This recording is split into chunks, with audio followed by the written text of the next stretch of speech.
Best laid plans in a trash compactor. Nuisance factor, nuisance factor. Can't get herpes from a tractor. Nuisance factor, nuisance factor. In the way of what you're after. Nuisance factor, yeah. Oh, yeah. Well, hello, Adam Rowe. Well, hello, Boris Gustave. How you doing? I'm hanging in there. It's Friday, so, we like that. Indeed. Who's the strapping young man sitting next to you? He happens to be my old friend and law partner, Mr. David Grigolczyk, who we've invited on the show today to share some of his very unique perspectives on various things, I just realized I'm the youngest here. Really? I thought Boris was younger than you. No, I am the young man. You are the youngest. Correct. Yeah, well, I am certainly the old man, so. All right, so I'll expect a lot of respect from you. Yes. So you need to stand when you answer our questions. You need to stand bow up. too. Yes. Raise your hand. Yes. And where's your wig and robe? So we were chatting for a little bit about what we might want to talk about. David has a particular kind of unique interest in the Roman Empire and medieval history.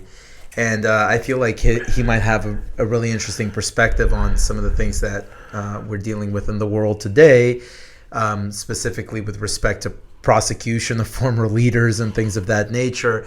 Donald Trump is currently, famously challenging the United States government and asserting that he has essentially blanket immunity to act as he pleases as president. That's not exactly his claim. Okay, well, yeah, correct. He's saying he has blanket immunities for official acts that he takes as the president. Correct. So, and then of course you've got Benjamin Netanyahu in Israel, who's potentially facing corruption charges as soon as he's no longer in office. So let's just kind of, as Adam pointed out, this is a diving board. Let's just dive in. What is your view on whether Donald Trump should have sort of blanket immunity for official acts during his presidency? Well, I could see it both ways. There are things such as genocide. If a president intentionally kills or tries to kill people, there could be liability, or there should be liability, and there in fact is precedent in the international law for these people to be held accountable, right? So the Nuremberg Tribunal. They hung the Nazis, of course. Yeah, they hung the Nazis, but there's also been other people, like the people in Rwanda. Some of them have been brought to justice recently. There's the guy in Bosnia, Serbia, Milosevic, Slobodan Milosevic. Yeah, so I mean, there's international liability for acts, criminal liability. So I think at some point there has to be some checks. Whether or not that's been reached in this case, that's up for debate, primarily because it's political in nature. I don't think it's necessarily a crime. You wouldn't have a crime that's been committed. There's no murder, there's no battery, there's nothing like that we would prosecute another individual for. It's purely a political issue or political crime. So, that's something that's more debatable, whether or not there's immunity. The Supreme Court judges, actually, I think was it Alito that raised it was Kavanaugh that raised the question of the drone strikes ordered by Obama. And he essentially asked whether Obama could be held criminally liable for those issues. And I think the DOJ lawyer responded by saying that the DOJ actually did investigate the drone strikes and essentially determined that that what he did was legal, and so that's why they decided not to press charges. And he's essentially saying that the system is working as intended. In the case of Obama and the drone strikes, what he did was not criminal, and so he shouldn't have been prosecuted. What Trump did, I guess in certain cases, which begs the question: what happens when a new administration comes in with a new DOJ and they reinvestigate and decide that that's murder? Let's go ahead and prosecute him. Yeah, exactly. And a lot of the justices had questions along those same lines. So, well, let me ask you this then. So, Putin, according to our, establishment, is waging an illegal war. And I'm sure if he arrived in the U.S., he would be arrested and prosecuted. Flip the coin, I think the biggest one that's gotten away is George Bush for waging an illegal war, invading countries, killing millions of people. So, there clearly should be some, recourse. There should be some liability for acts like that because he's doing the same exact stuff Putin is as George Bush did. Well, yeah, but then that begs the. I got to take the contrary question. I mean, I think a president in a constitutional republic that is truly what it holds itself out to be, as far as in terms of democracy and et cetera, has to have some kind of immunity. And I don't think that total immunity should be off the table for official acts that he takes as the president of the United States. I don't see how a constitutional government, democracy especially, can operate when you've got the leader how is the leader supposed to make these kind of life and death, war and peace decisions if he's always got this, as they said at the oral argument, this threat looming behind him of future criminal prosecutions? It would paralyze the ability of the executive to make very important decisions which are going to be critical to the country. I mean, I don't know, man. I think it's why is the ability of Congress to impeach and try the president for high crimes and misdemeanors not enough? Well, I think in the example that Kagan gave, she said, well, it's a former president, right, let's say. So the former president wouldn't be subject to impeachment at that point. And so is the position that impeachment is the only route? And I think the Trump lawyer essentially said, yes, it is. I mean, have we not already established the precedent, though, that a president can be impeached once he's out of office? Hasn't that already happened? The second Trump impeachment was finished after he was out of office, was it not? Am I wrong about that? I don't know. Yeah, it was. Do you recall? It was after. Yeah. So how do they explain that? Well, it's to bar him from office. So you can impeach somebody to prevent them from being reelected or holding office again. So the idea after is they're no longer in office? And if I remember, the Trump lawyer also argued that if a president is impeached and found guilty in the Senate, then he can also be prosecuted criminally for the same charges in criminal court. Oh, wow. I don't know that he argued that, but that would make logical sense based on the series of arguments that he was making. To take a contrary position to yours, as far as the total immunity, I mean, imagine in a system such as the Athenian democracy where they elected a dictator who became despotic. For acts like that, where he may take the action of killing the Congress, he may take the action of invading countries and genociding people. But that wouldn't necessarily be an official act of the president. That would be an unofficial private act and an illegal act. And, we're talking about official acts. The president signs an executive order that says, drone strike Soleimani. But that's what we're talking about. We're not talking about the president, surreptitiously going around and trying to find some way to overthrow the government or kill a bunch of people. That would clearly not fall into this gambit. Well, how would that not be by executive order as well? Well, I don't think that an executive order to somebody to kill people would be an official act. What law supports the president's power to do that?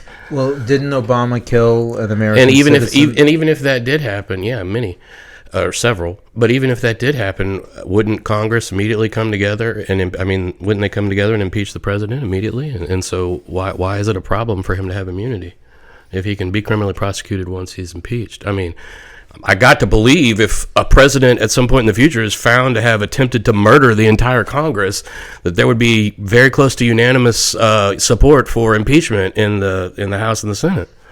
Yeah, I think one of the DOJ lawyers also made the argument that that when you geez, I'm trying to recall that. Let's move on for a minute. Okay. Yeah. So. David, in terms of you've been reading. So you want an interesting comparison? So Emperor Nero, he was essentially impeached by the Senate and declared an enemy of the state. The only time it's happened in Roman Empire. Well, I mean, it's happened in other times, but a resident emperor of Rome, and so he became, a fugitive, and then ultimately committed suicide before they could reach him. So I mean, that's a comparable, analysis of somebody that's been impeached in the Roman Empire. Yeah. That's it. How did impeachment work in the Roman Empire? Well, I mean, they would have to declare you like the enemy of the state, and things like that. The Congress, essentially, the Senate would vote on that. And as the power of the Senate diminished, over time, that became less and less. I think these are examples of the ancient human sort of drive toward regicide. You know what regicide is? To kill the king. Yeah. It's a very common on the tribal level, on the national level, and even higher in human history. Human beings have a tendency, when shit gets bad, to kill the king. and isn't like prosecuting the king legally, just killing the king by different means. I mean, I think it goes to the same emotional kind of violent drive within the zeitgeist of the people sometimes. Oh my God! Of course, you tie everything to the emotional drive, the zeitgeist. So the interesting thing of Nero is that he's very, I think, comparable to Trump in that the people loved him, and even after the fact, there were people that basically imitated him that rose up in Egypt. There was one famous guy that looked like him and tried to be him and say that he was still alive, and the people adored the guy. He was very much a populist, and so the people that hated him were the people in the Senate and Congress that were trying to do away with him. But didn't he murder a bunch of Christians? Didn't he burn? Didn't he fiddle while burn Rome and blame it on the Christians? Well, that's supposedly propaganda. That's never been proven. So after a lot of times after these emperors were deposed and killed, the new guy that came in created a bunch of propaganda, like Caligula was, sleeping with his horse and, all sorts of stuff like this. Didn't Caligula have his horse named a part of the Senate or something? But there's a story behind that. The reason why he named his horse part of the Senate is because he didn't get along with the Senate, and he wanted to basically insult them to the point of where he believed that they were on the same level of intellect as a horse. So there's deeper, meanings in a lot. So of this is stuff. fascinating. I think in the consciousness of most people, right? Nero is viewed as a villain, and Caligula. Yeah, and certainly Caligula. Are you That's saying what I was that taught in high school. They have a bad rap? Caligula started off really well, but he may have had a stroke or a brain aneurysm, and that's what flipped the switch for him. So something happened halfway through his reign, and it flipped. And he was adored initially. Was he responsible for Marcus Aurelius's death? No, that's a 150-year different time frame. Oh, I'm sorry. We're talking about Caligula, not Commodus. No. Does Commodus have any redeeming qualities? No, he's probably the purest tyrant out of all of them. Okay, interesting. So Nero had some redeeming qualities. The reason why he was loved by the populace is because he played the fiddle, because he engaged in poetry and wrote poetry. And so he had some redeeming qualities. And he had people like Seneca and his mom pretty much running the administration, and it was ran pretty smoothly. So a lot of people were happy, with the way things were being run. And so I think that he had a lot of people that liked him. I think that, as young people that are born into positions of power through the ages, including in Rome, medieval times, they have a problem with respect from other people that are around them, administrators, advisors, and people that are, counseling them. And so they're oftentimes manipulated and used. And when they, grow out of this, they've grown out of a cocoon that they don't have the ability to govern properly. And so, that's the problem that you see time and time again throughout history. So they start out as competent and then something happens? No, they start out as competent because they're being manipulated by people that are regents, essentially, because they're, young kids or teenagers like, Nero, like his mom. So how young or old was Nero when he came to power? Teenager, maybe 16, something like that, 15. Okay, and so at the time that he came to power, he didn't really have the capacity to rule, right? Correct. Okay, so his mother ruled in his stead? Correct. And so when would you say the turning point came that he kind of came into his own? When he tried to kill his mother, and then he killed his mother. He killed his own mother. Yeah. So I got to ask, right, like somebody who kills their own mother, right, like how healthy is this person? It gets worse. Okay. So paging Dr. Freud, by the way, but go ahead. So it gets worse. So his wife, she was apparently pregnant, and he kicked her to death. Oh. So this guy was a peach. So the people really loved him for good reasons. So it sounds like he's a psychopath. Yeah, but I mean, he had redeeming qualities. Is that propaganda, maybe? Well, no, I mean, so killing his mom was actually really interesting. Like, he tried to drown her by, capsizing her boat, and she apparently swam to shore and walked all the way back. And so they were, like, shocked to see that she was still alive. Holy cow. So, she was very hard to kill. Now, if she was running the government and doing so pretty well... essentially as a regent, I guess? Yeah.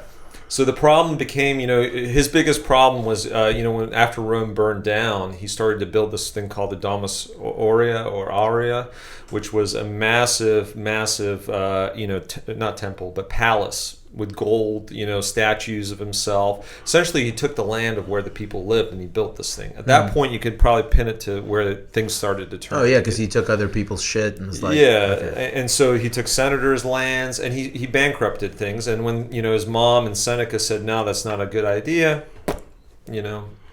But that comes from somebody that, is a young guy that basically grows up in luxury and doesn't know how to regulate. Right, but does it square with the fact that the people loved him? Why did the people love him? And if it's a democracy, right, then you got to give some pass to somebody, Well, it's just by virtue it's of the fact reason that why the people soldiers loved the later emperors who ended up massacring everybody and overthrowing, and the soldiers still stayed loyal. It's because they were being paid. So as long as Nero kept the grain supply going and people got money and things functioned economically, they were willing to tolerate anything, just like Joe Biden were willing to tolerate him. Well, who's willing to tolerate Joe Biden? Do you see anybody, I don't see any civil war going on. Yeah, exactly. Okay, so that if that's the only expression of intolerance, I guess so. I guess that would be. I think a lot of people are really waiting to see what happens, right? Like, I mean, I gotta believe that there's a good many people in this country that are kind of waiting to see what happens with this election, who have some serious suspicions about the previous election. But I mean, this is madness. It feels like in the next 6 months, so many things are gonna become apparent. it feels like we're hearing tick, tick, tick, It's me. scary, man. And everybody I talk to, all the normal people out there that I'm like, hey, how do you feel about it? They all feel this way. yeah. They all feel like this is more real. Because, we panic every time there's a presidential election. Every time you hear things like, I gotta disagree. I've never panicked before a presidential election that's what I until mean. recently. But we're always told to panic. Right. There's always a certain attitude that you should take it more seriously than a lot of us were willing to. This is the one time that I see everybody sort of on the same page. Yeah, this is going to be monumental, and a lot of things are going to be decided here. I'm not sure though, the monumental part, even if somehow Trump gets in again, they're just going to come up with two completely compromised, deep state controlled assets for us to vote for next time. I mean, how much can you really change in 4 years, honestly?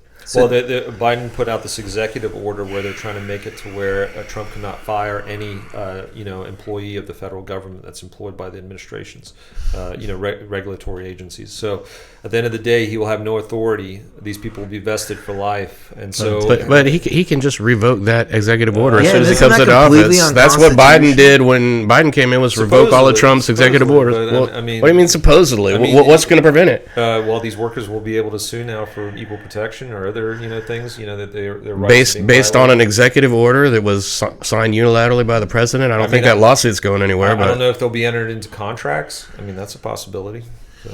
I don't know, man. I mean, a lot of presidential orders, if they're undesirable, are usually just vacated and disregarded by the. Well, I'm just saying. I mean, there's work afoot to make it to where that he will really have little say or control over it. If that bill was being passed by the House and the Senate and signed by Biden, I would be concerned. But I don't know that an executive order is going to have much teeth. All right, so let me ask you this. So who would you compare Biden to? Who is the best sort of counterpart to Biden in ancient Roman or medieval history? Who would you put as a good example of somebody that we could study and maybe have a sense of how Biden is thinking? Well, the issue that you have is that a lot of leaders then live to 80 years old and become senile and somehow seize the reins of power, because a lot of situations in ancient times and medieval times, the way people obtained power was through force. So how is an 80-year-old senile man going to convince anyone to rally around him? It's sort of comparable to a young child that's maybe 5 years old that becomes emperor in China or in Rome or in medieval times. The way that happens is you have regents that are very powerful that are around that person, like Cardinal Richelieu, in France. Richelieu. So you have these people that are almost like the monarch in place. And so you can imagine that those people that are 5 years old, those little kids, are comparable to a senile Biden. And Richelieu was regent to Louis XIV, is that right? I don't know if it was 14th or something. And 14th had a regent, but I thought it was his mom. Have you heard of, that was one scenario, by the way, Louis XIV, where a young kid turned out to be okay. That's Well, super yeah, rare. he turned out to be, yes and no. There are negatives and positives. He did kind of bankrupt the treasury, which led to a revolution a couple generations later. But the leaders of another lesson for America, by the way. some of the more effective leaders of the Palestinians, like there was that one guy who was like a paraplegic, and he was one of the most powerful clerics in that region. People believed him; they thought he was authentic, and so he enjoyed great popular support. I can look this up, but one of the most important leaders of the Palestinians was a paraplegic, completely helpless, had to be carried around by his supporters. What do you make of that? Because it could be a religious thing. I mean, Yeah, I mean, you got to make a distinction here between political power per se and how it's expressed, which is essentially through violence, as David has described, and then spiritual power, which can be expressed through other psychological means and is not necessarily reliant on a projection of brute strength. I mean, to be successful. Yeah, but wouldn't you say that often the two are interchangeable, spiritual and political? Absolutely, power? and it's very difficult to distinguish between the two. And in many cases, they end up combining in various ways to various different ends. But I think that they are fundamentally different. I think political power comes from the ability to do violence, and I'm not. While spiritual power also has the ability to do violence, I think it's based on more of a psychological manipulation, a psychological strength. It's the thing that allows the blind prophet to become the figurehead of the people in the movement. I mean, like you said, the Palestinian leader who was blind and had to be carried around, right? I think that I think that phenomena is best explained by the concept that this man held power through the lens of spirituality rather than necessarily through the lens of violence, at least to his followers. But see, I don't really see that as an apt distinction. Just like you take somebody like Hitler, right? Like, was Hitler inspiring like fear? And no, he was a spiritual leader to his supporters. You don't think Hitler used brute force? He used both. I'm just saying. Well, yeah, and I said that both are available to the skilled politician to use. Not everybody can have brute force. Not everybody can have spiritual force, but the best and most effective politicians are going to be able to use both aspects of this thing called power in that way. I agree. I guess the only thing I'm saying is I don't think that the distinction is between political power and spiritual power. I think that political power entails within it a certain degree of spiritual power. It also entails within it a certain degrry of just look at the Old Testament. Moses and Aaron. Moses was a representative of political power. Aaron was a representative of spiritual power. Aaron had no power. He was extremely powerful. I suggest you reread the Exodus and the chapters of the Bible after that. Aaron was a very powerful figure. Aaron was a powerful figure only by virtue of Moses endorsing him as the prophet. But that model. But look, that model has persisted through the ages. We have so many examples of a king and a pope, or a king and a bishop, whose power was mutually enhanced by each other's activities. What I'm saying is, in that instance, it was not Aaron that ever held power. It was Moses. Aaron's power was derivative from Moses, and that's Moses not my reading of the Old Testament. I would argue held political power, and as part and parcel of that, also had the spiritual control over the people. I mean, the writers, or the King James translation of the Exodus forever and constantly refers to Moses and the priest Aaron. Like he's the priest, the high priest. I think the dilemma is the cart before the horse dilemma, because a lot of these instances, if you go back to Alexander and the Oracle of Delphi, before he goes on his adventures, you go back and you look through historical examples, of consultation with, Constantine embracing Christianity. If you go back and look at all these different examples throughout history, absolutely. But what comes first? Is it the religious part, or the fact that the power person is using it as a crutch? It seems that the spiritual, and I'm not sure the distinction is like as black and white as I'm forced to frame it because I have to use language to talk about it. I'm not sure the distinction is so rigid. Well, I think one flows into the other as far as spiritual versus political power. Well. But I'll just say this. I feel like spiritual power is an element of political power, but political power is not an element of spiritual power necessarily, because once spiritual power is wielded like political power, it just becomes political power. May I ask, Yes. so spiritual, you mentioned Adolf Hitler. I don't think he referred to or deferred to a metaphysic in order to be able to inspire his people. So he did defer to a metaphysic, right? Well, the Germans were Christian. They had, in God we trust. Not in God we trust, but they had God is with us, I think. But he had this like sort of mythology of the Aryan man and the Aryan honor and the Atlantean. If you read not Hitler, but who's the guy that wrote the book? No, not Himmler. The one that was, oh my God, I can't remember his name. But anyway, the guy that wrote the other big famous Nazi book where they talk about, they basically mythologized the Aryan man, the Atlantean race. The theory was that there was this people from Atlantis who came and they became the Aryans and they dominated, it's et cetera. It's racist, whatever.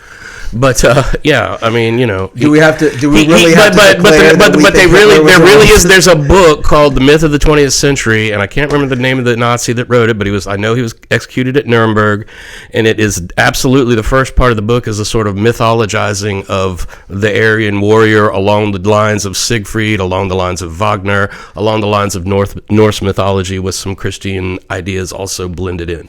Nice. I just want to make sure we're not offending anybody by not explicitly condemning Hitler and his racism. Yes, So let's all explicitly condemn all Nazis, Nazism, Nazi ideas, and anybody that does anything that any Nazi ever did once in their life. Indeed. So I don't lose a thought. What I'm more like thinking of is like, Alexander announces that he's going to go consult with the Oracle of Delphi. George Bush says before he invades Iraq that he prays.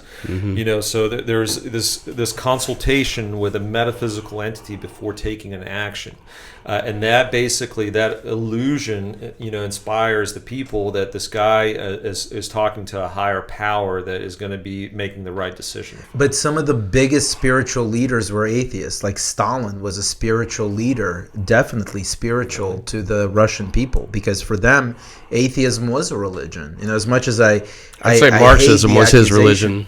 Say again? Marxism was his religion. Yeah. But who which is the religion of capital. You know what? That's interesting, right? Because he took charge for the mausoleum and the preservation of Lenin and the Lenin mythology, and so perhaps this is like an interplay, right? Where Lenin was the prophet, and so that was the spiritual element, and without that, maybe Stalin wouldn't have had that dimension. Do you think he was going, bedside to Lenin and asking for tips just to inspire? No. I think he was very calculated in using the mythology of Lenin to self-aggrandize and to make himself out to be the chosen leader, and it was very effective in the way he did that. I want to go back though and push you a little bit, right?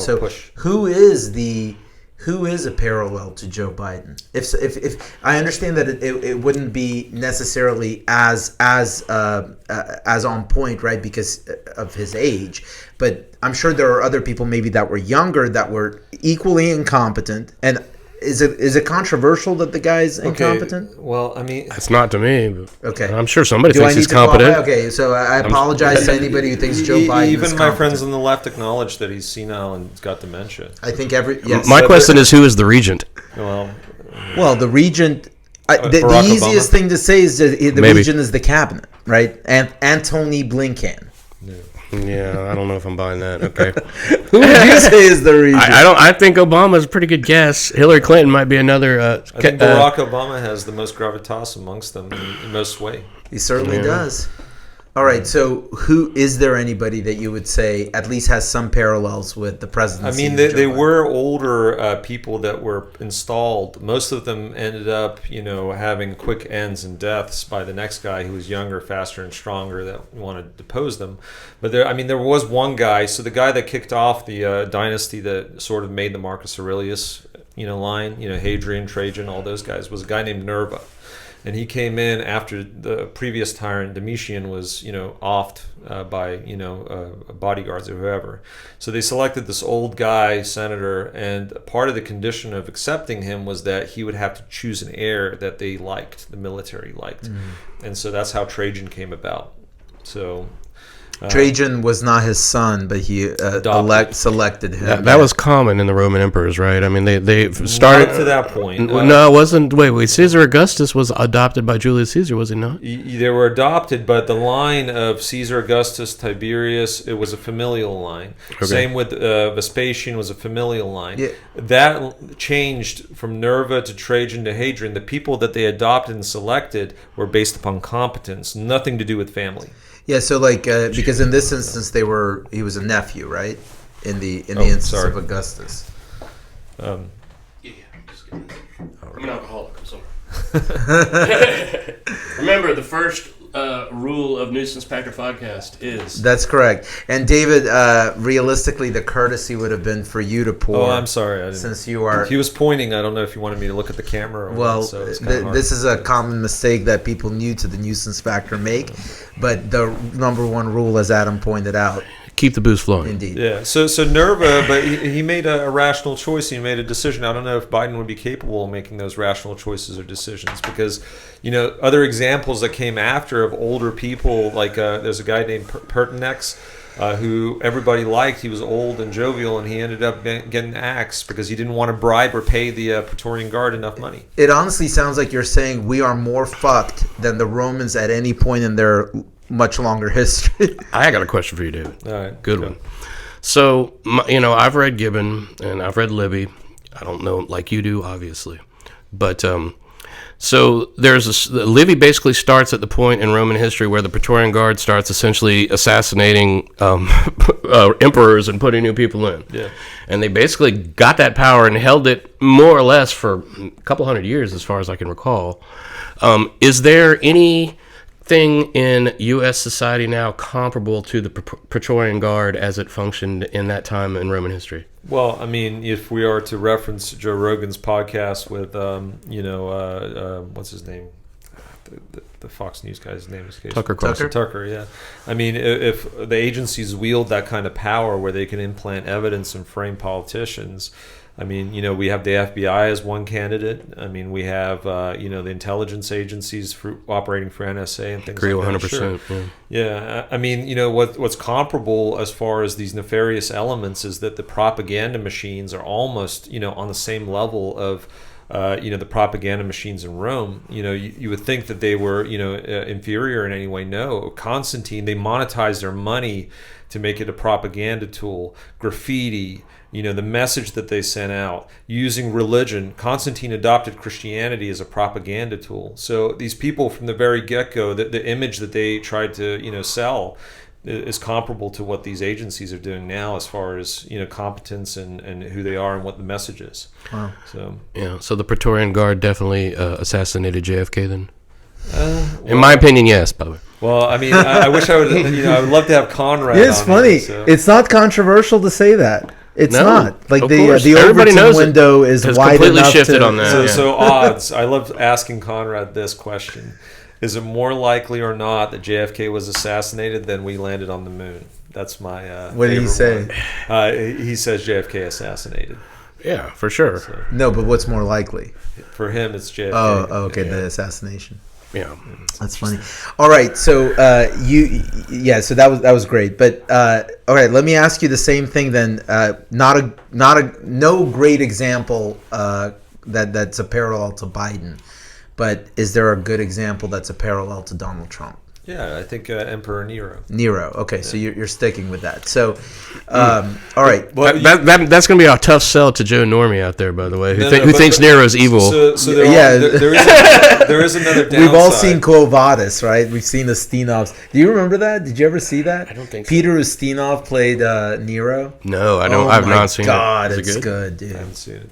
So, I mean, from that perspective, rich playboy that enjoys the finer things in life, the lavish things, golden toilets or whatever it may be, I mean, he hasn't burned any buildings down and, built a palace. I guess there's that. But there's another aspect of him that's comparable to a lot of the emperors. Later on, he built some towers. yeah, after Marcus Aurelius, Commodus and the following emperors, they kind of completely disregarded the entities and the separation of powers in the Senate, and it became strictly a military dictatorship. Essentially, whoever basically pampered enough to the military, got their support, basically became emperor. And so some of the things I see him, doing as far as the military, pampering them and flattering them and things like that, also, makes me think of somebody that's a militaristic kind of emperor. So there's other, comparables or, to other emperors that are very militaristic. Do you think Donald Trump is militaristic? Well, I think his support structures are definitely hierarchical, and the military is one of the best hierarchical support structures that you can get, right? Yes, but I mean, one of the real selling points for Donald Trump to me was that his foreign policy was very restrained, I thought, and in fact, in some cases, peace-minded, which is was really surprising to me after what we went through before he became president. For somebody who's so eager to bathe his hands in blood with the death penalty, but is he that necessarily really surprised bad? Me in his opposition to the military-industrial complex. The military-industrial complex is different than the military soldiers on the ground and the generals. The people that are actually in the military would probably like a general but a president that is rational in his decision making when their lives are at stake. Of course, right. So I think that they would probably be the military-industrial complex is a bunch of corporations, right? That have nothing to do really with the soldiers themselves. So two different the people things that were asking to die for this stupid shit. Yeah, I get it. Right.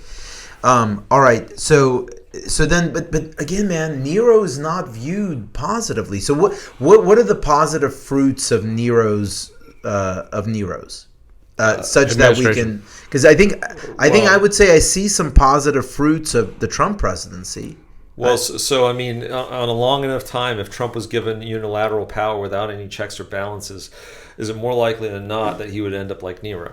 That's the question. What do you think? I think more likely than not. Really? Yeah. So your support for Trump is sort of always couched with this apprehension that he might go off the rails and become like the worst thing?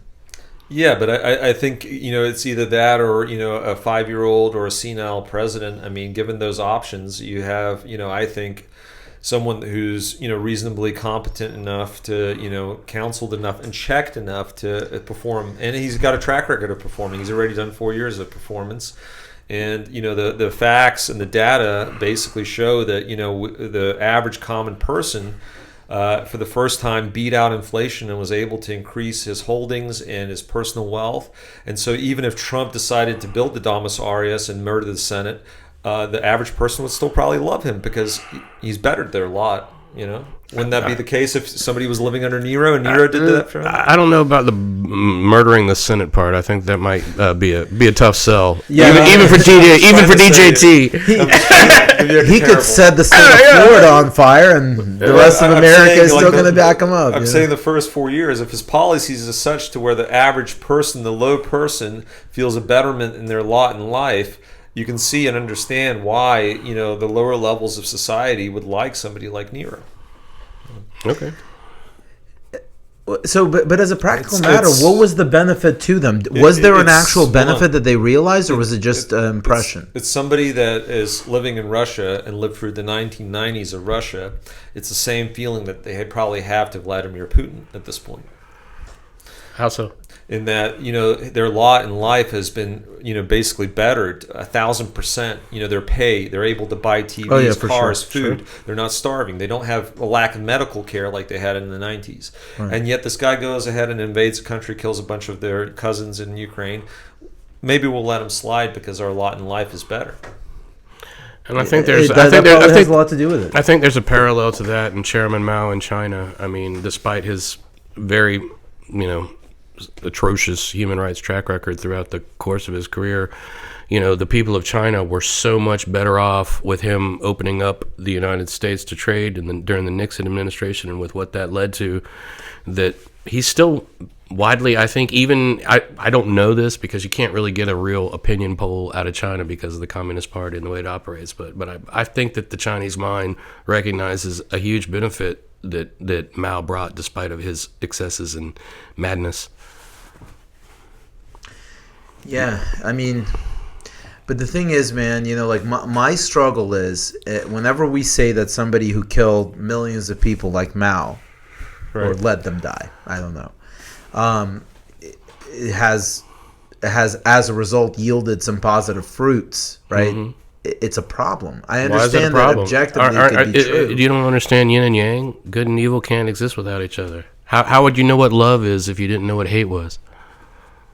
How do you know you prefer love? Because you know hate exists, but you still prefer love. Yes, of course, but I would not have a concept of love without hate. That's I would fine. not have a concept of heads without tails.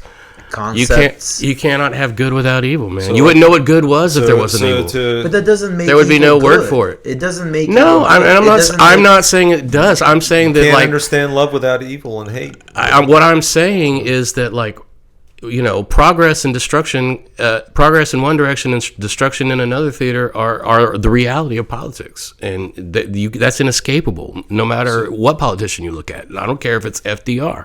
And you say that it is inescapable because that is what history shows over and over again. I'm saying it's inescapable on a metaphysical level because of the factors of yin and yang and the positive and negative aspect of the universe. I'm taking it back to Heraclitus. Oh, well, I'm taking it back to Machiavelli's The Prince. I mean, ultimately, the ideal prince has to be willing and able to take drastic action for the benefit of everybody, and sometimes that drastic action involves killing off people that stand in the way of progress. And so ultimately that is the ideal prince, because if he's not willing to do that, he'll be perceived as weak, lack respect, and he will be deposed, and all of society will suffer, because potentially the next guy will be a tyrant. So all these great leaders that you hear about in history, all of them, Richard Lionheart, whoever you name, that's on your mantra of the most ideal, Marcus Aurelius, he waged a war for like 10 years, massacring German populations in order to preserve Rome, killed millions of them, killed children too. All this. So ultimately somebody has to suffer for everybody to benefit. That's what history shows. Yeah. So I mean, is that what we're left with essentially? Well, I mean, if the powers of progressivism are successful in their quest to eliminate hatred from the human race, they will simultaneously eliminate love, because we will have no idea what love is without hatred. Love will have no meaning. The thing is, though, man, you're just talking about emotions, right? And they're pretty important emotions, but right? the reason- has not the progressive movement dedicated its raison d'etre to eliminating hate? But the reason Mao is a complicated character is not because he hated some people or loved some people. It's because he committed actions where a bunch of people suffered and died.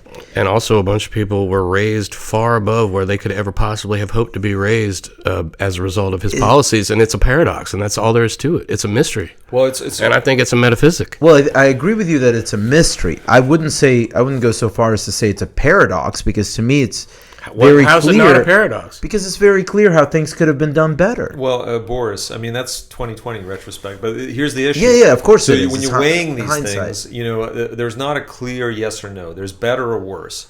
And if you have a spectrum of better or worse, you're going to have better decisions and worse decisions, and their effects are going to be able to be seen over time. So, clearly Mao's actions may not be the best actions for the amount of people that died and suffered.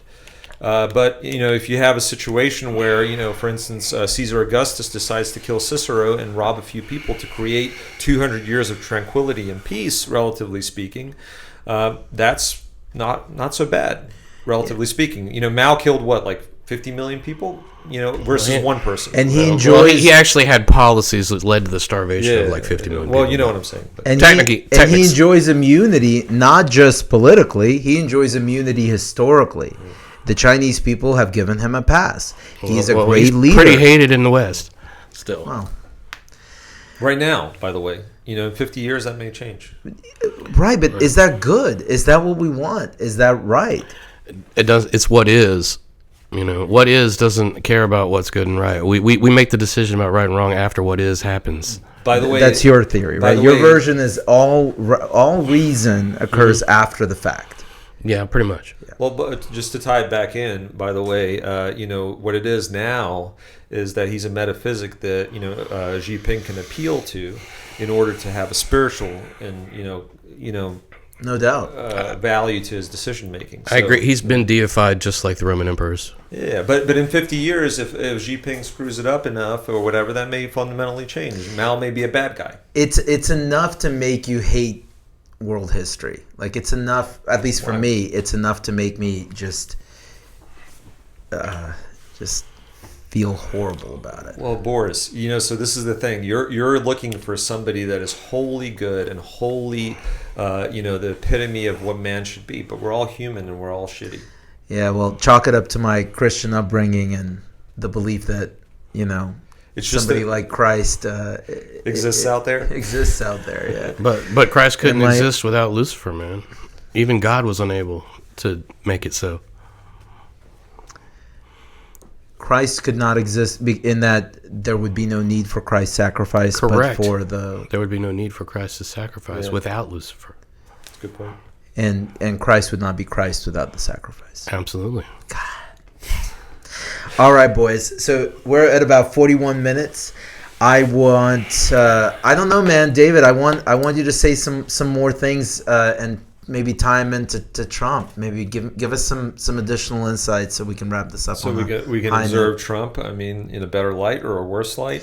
Well, no, not without any specific agenda like that, but just give us some insights based on your knowledge of Roman history into what we're dealing with today. So, the reason why I think that Trump appeals to a lot of people is that, we're all aware that we're being propagandized to. We're all aware that we're being manipulated to some degree. We all understand that. I mean, or at least, those of us that are self-aware enough that, that's the case. So the reason why Trump has some appeal is that he is essentially raw. He is what you see, what you get.